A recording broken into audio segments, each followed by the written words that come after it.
Butterfly బీచ్కి అయితే వచ్చేసామని. ఇక్కడికి వచ్చిన తర్వాత అశ్వాన్ని ఇక్కడ పార్క్ చేశాను. అండ్ మన అశ్వ హాలత్ ఇది. ఇక్కడికి వచ్చేసరికి మొత్తం అంతా ఎర్రగా అయిపోయింది. సారీ రా అశ్వ, బ్లాక్ అశ్వగా వస్తుంది, మెరూన్ అశ్వ అయిపోయాడు.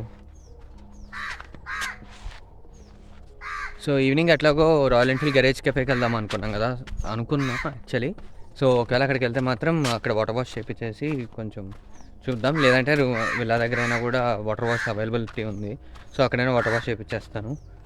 It would feel better bro. లేదంటే కష్టమవుతుంది అట్లా నడపాలి అంటే. అండ్ మనకి ఇక్కడ స్టాల్స్ కూడా ఉన్నాయి, బట్టలు,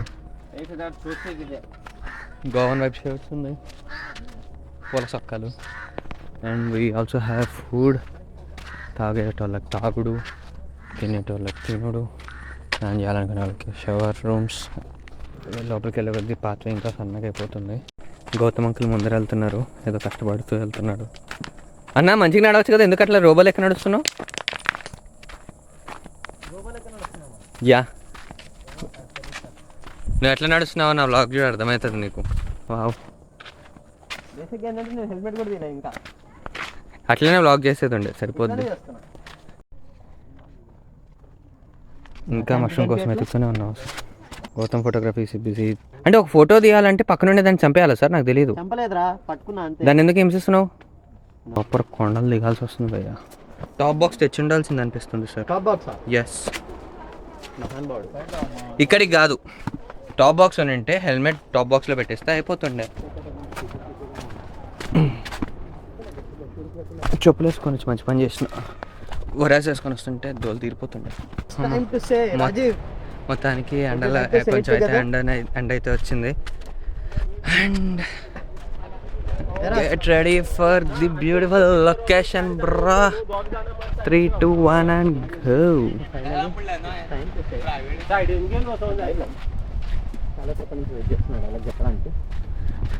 సార్ ఇందాక ఏదో డైలాగ్ చెప్తా అన్నారు, కలిసి చెప్పేద్దామా? ఏందో చెప్పండి.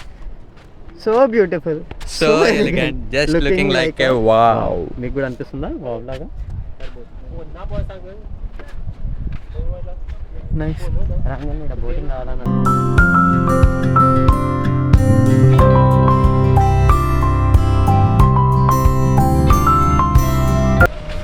భయ్యా. రష్యన్స్ ఉన్నారో లేదో తెలియదు కానీ ఫారినర్స్ అయితే ఉన్నారు భయ్యా. ఇది ఒక హిల్, ఇది ఒక హిల్.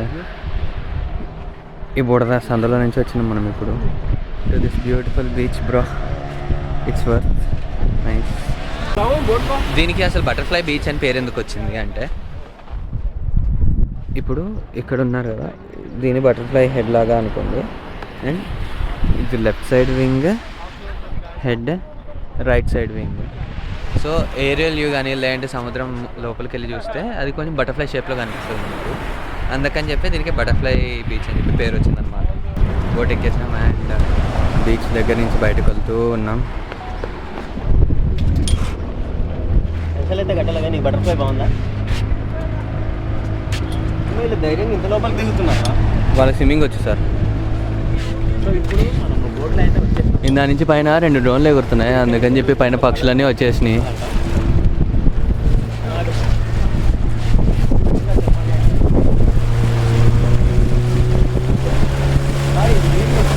బోట్కి ముందరికి ఎక్కి నిల్చున్నాం. ఒక రకంగా ఎక్సైట్మెంట్, ఒక రకంగా భయం. నీళ్ళంటే భయం కానీ వెనకాల వ్యూ మంచిగా ఉంది. ఈవినింగ్ కదా, సో సన్సెట్ వ్యూ బాగా అనిపిస్తుంది.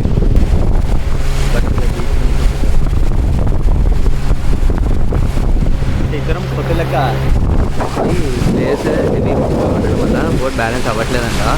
అందుకని చెప్పి ఇక్కడ ఉండే బోట్ లెఫ్ట్ సైడ్కి రైట్ సైడ్కి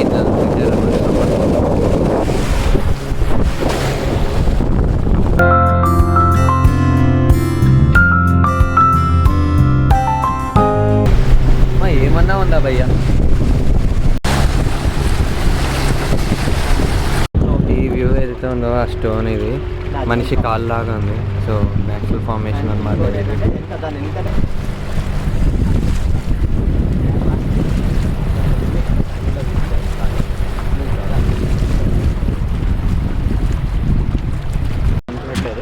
ఇది క్రోకడైల్ లాగా ఉంటుంది అని చెప్పి అన్నారు. బట్ అనిపించట్లేదు. మీకు అనిపిస్తే కామెంట్ చేయండి. అంటే ఇది కొంచెం డిఫరెంట్గా అనిపిస్తుంది. అంతే అంతే వాళ్ళు చెప్పారు కాబట్టి నమ్మాలి. లేదు యాక్చువల్లీ ఇప్పుడు అనిపిస్తుంది సైడ్ నుంచి. ఇప్పుడు కొంచెం హెడ్ బాడీ టైల్ ఇప్పుడు అనిపిస్తుంది, ఇందాక దాకా అయితే లేదు. మేబీ ఈ యాంగిల్ నుంచి అనిపిస్తుంది యాక్చువల్లీ. హనీమూన్ బీచ్ అక్కడి నుంచి ఇక్కడికి రావాలంటే ఓన్లీ బై బోట్స్ రావచ్చు. సో మీరు చేంజ్ చేస్తాం, ఏం చేస్తాం, వచ్చిన వాళ్ళని చూద్దాం. వద్దు. సో మీరు ఎవరైనా ఇక్కడికి రావాలి అంటే you guys can come down with your partner. Rocks చాలా ఉన్నాయి, మొత్తం రాక్స్ మధ్యలోనే ఉంది ఈ ఏరియా అంతా.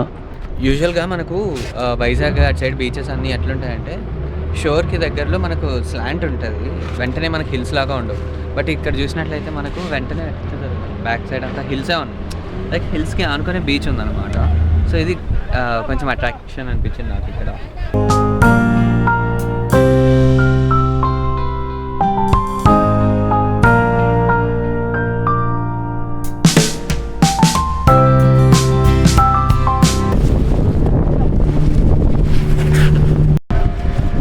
మనకు అక్కడ కూడా మౌంటైన్స్ చాలానే ఉన్నాయి. ఇది ఒక వ్యూ పాయింట్ ఇక్కడ నుంచి. ఇది టర్టిల్ రాక్, ఇది టర్టిల్ షేప్లో చూడండి. ఇది హెడ్ అండ్ ఇది టర్టిల్ బ్యాక్ డిప్ప.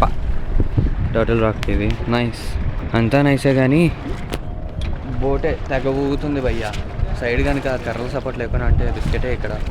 ఎందుకంటే అలలు ఎక్కువ ఫోర్స్తో వచ్చి మళ్ళీ రివర్స్ కొడుతున్నాయి కదా రాక్స్ ఎక్కువ ఉండడం వల్ల. సో అక్కడ మనకి బ్యాలెన్స్ మంచిగా నడపడానికి స్కోప్ ఉంది. సో అండ్ బోట్స్ విత్ కూడా తక్కువ ఉన్నాయి, లైక్ విత్ తక్కువ ఉన్నాయి కదా. సో సపోర్ట్ కష్టంగా ఉండాల్సిందే. Worth actually. By the way బోటింగ్కి 500 రూపీస్ తీసుకున్నారు మా దగ్గర. బట్ ఓకే వర్త్ అనిపిస్తుంది మాకు, అంత హెవీ ప్రైజింగ్ అన్నట్టు ఏం అనిపించలేదు.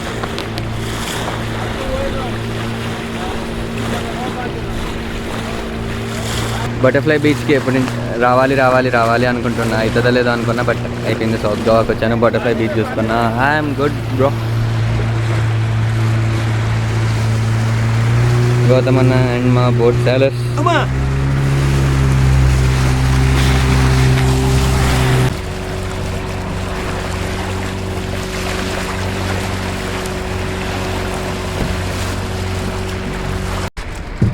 సో ఇప్పుడు చూడండి బటర్ఫ్లై లాగా అనిపిస్తుంది కొంచెం.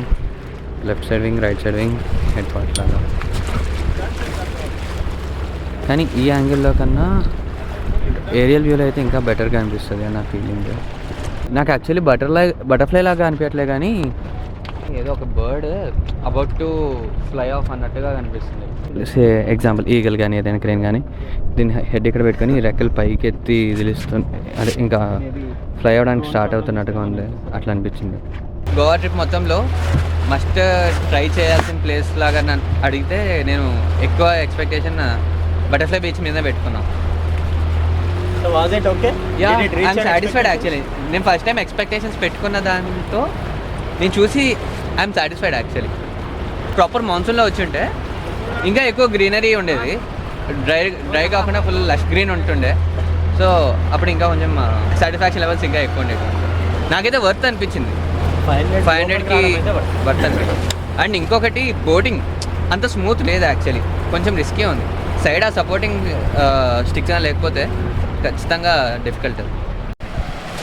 Thank you for boating boy. ఏదో డైలాగ్ చెప్తున్నారు, డైలాగ్ ఎండ్ తడిచిపోయా. పర్లేదు, అందుకనే పెద్దలు అంటారు ఒక పని చేసే ముందు ఒక మాట చెప్పే ముందు వెనక ఆలోచించాలి అని. ఇప్పుడు చేయొచ్చు, తడవకుండా వద్దాం అనుకున్నా కానీ తడిచిపోయా.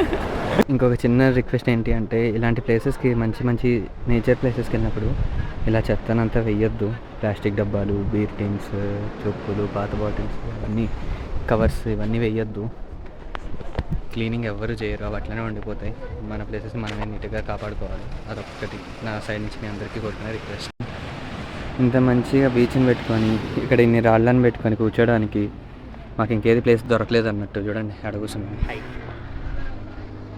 హోండా సగం ఎక్కి కూర్చున్నాం. ఇట్లా ఉంటుంది మాత్రం. తీటగాళ్ళు అని యూట్యూబ్లో సెర్చ్ చేస్తే మేమే వస్తాం. పెట్టాలి కూడా వీడియో అయిపోతుంది. తీటగాళ్ళు. కానీ నాకు ఈ కలర్స్ బాగా నచ్చినాయి యాక్చువల్లీ. నీ ఫోన్లో కలర్స్ ఇంకా మంచిగా వస్తుంది. అండ్ ఇక్కడితో నేను బటర్ఫ్లై బీచ్కి గుడ్ బై చెప్పేస్తున్నాను. అండ్ ఇక్కడ నుంచి నెక్స్ట్ ప్లేస్ మూవ్ అయిపోదాం. అండ్ ఎక్కడికి వెళ్తున్నాం ఇంకా తెలియదు. టైం అయితే 5:20 అయింది. ఇక్కడ నుంచి వెళ్ళేసరికి ఏ ప్లేస్ అవైలబుల్, మార్నింగ్ చెప్పిన 2 ప్లేసెస్లో అయితే సియాలియం డ్యామ్ స్కిప్ చేద్దాం అనుకుంటున్నాం. ఎందుకంటే ఇక్కడ నుంచి ఆల్మోస్ట్ 1 అవర్ చూపిస్తుంది. వెళ్ళేసరికి ఖచ్చితంగా చీకటి అయిపోతుంది కదా, వెళ్ళి ఉపయోగం ఉండదు. సో మేబీ అగోడా ఫోర్ట్ వెళ్ళొచ్చు ఆన్ ద వే అయితే. చూద్దాం వెళ్తూ తెలుస్తుంది మీకే, నాకు కూడా తెలియదు కాబట్టి. బటర్ఫ్లై బీచ్ కనుక మీకు నచ్చినట్టయితే ఖచ్చితంగా లైక్ చేయండి. అండ్ ఇంతవరకు ఎవరైనా సబ్స్క్రైబ్ చేసుకోకండి, సబ్స్క్రైబ్ చేసుకోవడం మర్చిపోకండి. ఇలాంటి మంచి వీడియోస్ ఖచ్చితంగా మళ్ళీ వస్తూనే ఉంటాయి. Bye Butterfly Beach. అండ్ ఇప్పుడు మెయిన్ టాస్క్ ఏంటి అంటే ఎక్కేటప్పుడు ఈజీగా దిగేసాం, ఎక్కేటప్పుడు దూల తిరిగిపోతుంది.